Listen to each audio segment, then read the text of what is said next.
What's up, everybody? Welcome, welcome, welcome. I'm excited to talk to you today about decimal understanding. I got to ask you this really deep question. Can February march? No, but April, May. February, March, April, May. Like April may be able to march. Okay, I'll give you that one. It's not that great, but it's better than whatever you were going to say.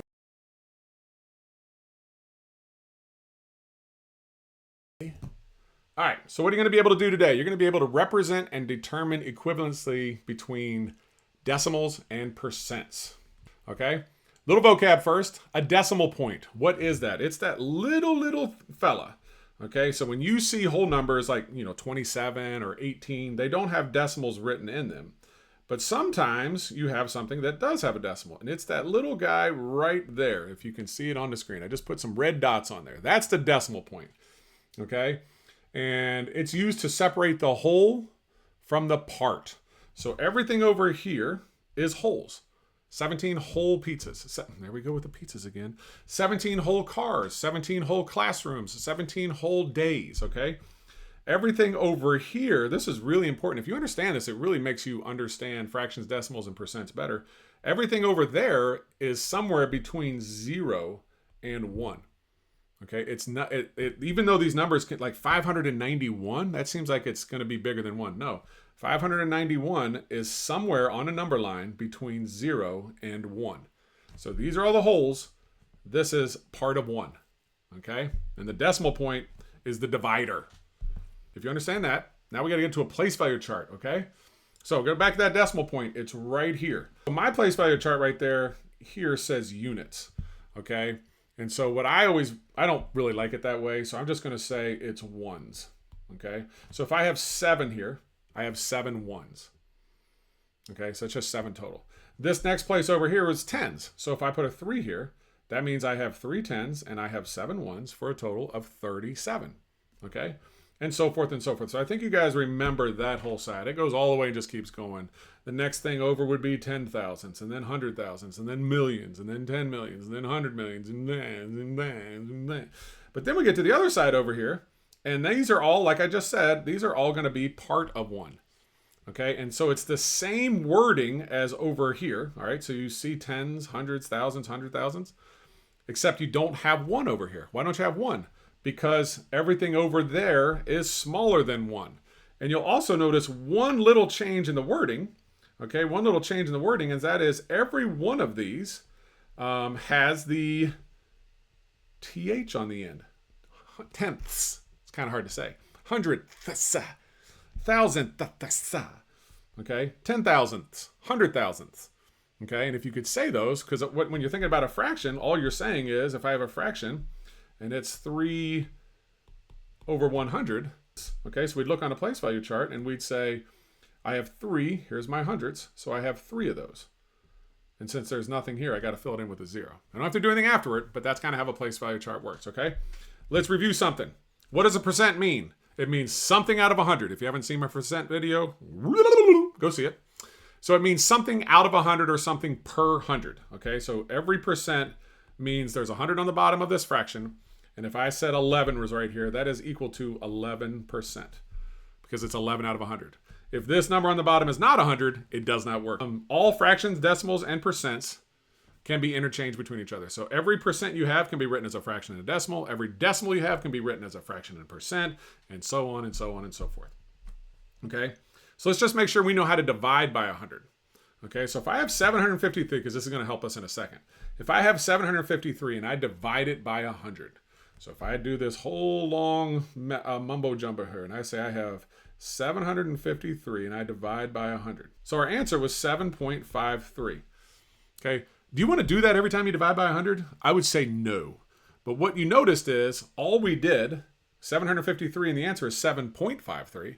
All we did was move the decimal 2 places to the left. And why would it be 2 places to the left? Well, when we go back to that place value chart, this is 10 times, tens is 10 times bigger than 1. 100 is 10 times bigger than 10. 1,000 is 10 times bigger than 100. And it goes the other direction, it's 10 times smaller, 10 times smaller, 10 times smaller. So if we want to go 10 times smaller, we just move the decimal one spot. But when we're dividing by 100, we want to go 100 times smaller, which is 10 times 10 is 100. So we move it 2 spot. So let's go back and look at that. All we did is we took 753. If you don't see the decimal, it's at the end. And you divide by 100, which means you're making it 2 to the left. So it's 7.53. Dividing by anything, 10, 100, 1,000, 10,000, so you just got to move it the appropriate amount of spaces. So we have 75.3 divided by 100. Well, we just got to move it 2 places to the left because we're dividing, making it smaller. So our answer is 0.753. And now we have 0.753 divided by 100. Well, divided means making it smaller. Move it to the left. So our decimal is now there. We fill in any empty gaps with that. You see how that works? So when you know that, now it's real easy, all right, to turn these percents into decimals. Okay, because a percent, remember, what is a percent? It is, so 36% is 36 over 100, right? 36 over 100. So 36 over 100, anything over 100 is represented as a percent. But if we want to represent it as its true value, which means we're going to turn it back into what it really represents, we have to 36 divided by, that's what fraction bar represents, 36 divided by 100. So we take 36, let me go ahead and erase this, and we just know that every time you see a percent, you're dividing by 100.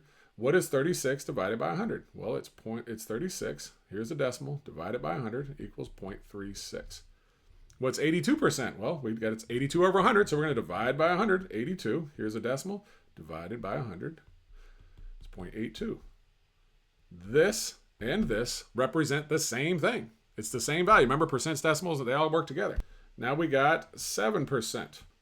Okay, so that's 7 out of 100. Where's the decimal? It's here at the end. We're going to divide it by 100. 1, 2.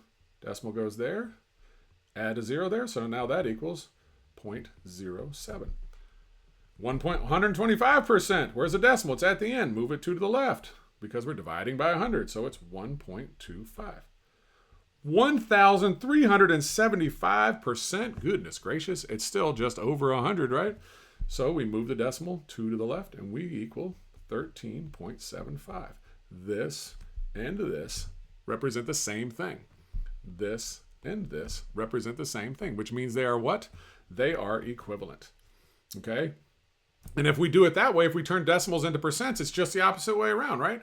Now we have decimals, and to get to decimals, we divide it by 100. So to get from decimals back to percents, we're going to multiply by 100, which guess what? We're just going to move the decimal 2 dots the other direction, 2 spots the other direction. So 0.37, if I want to turn it into a percent, 1, 2, it equals 37. Okay? Now it may seem weird to you, like why would we just multiply it by 100? So let's go back and answer that question real quick. What is 0.37? If we look at that place value chart, how would we write that down? Okay? So this is the 3 is in the 10th spot and the 7 is in the 100th spot, remember? So we would say it's 37 hundredths or 37 hundredths. And anytime you get something over 100, it equals 37. It equals to the percent. All right, so this was all we had to do was move it 2 over, and we got 37. So that's kind of the quick trick. If we got this number, we want to turn it into percent, move it 2 over. So it's 243%. Okay. 0.67 as a percent, move it 2 to the right, 67%. 6.004 as a percent, that's right, move it 2 to the right, 604%. 1 written as a percent, well, that's weird. Where's the decimal? It's at the end. 1, 2. 1 is the same thing as 100%. I told you guys you were going to kill it. I told you. I said it. I said it at the beginning. You weren't listening. Do you guys have any idea where sheep get their hair cut? It's at the barber shop. Barber shop. See what I did there? It's like a play on words. You better understand how funny that is. The barber shop. Say it to you. Bryce, nice and loud. Say it in front of all your friends. Barber shop.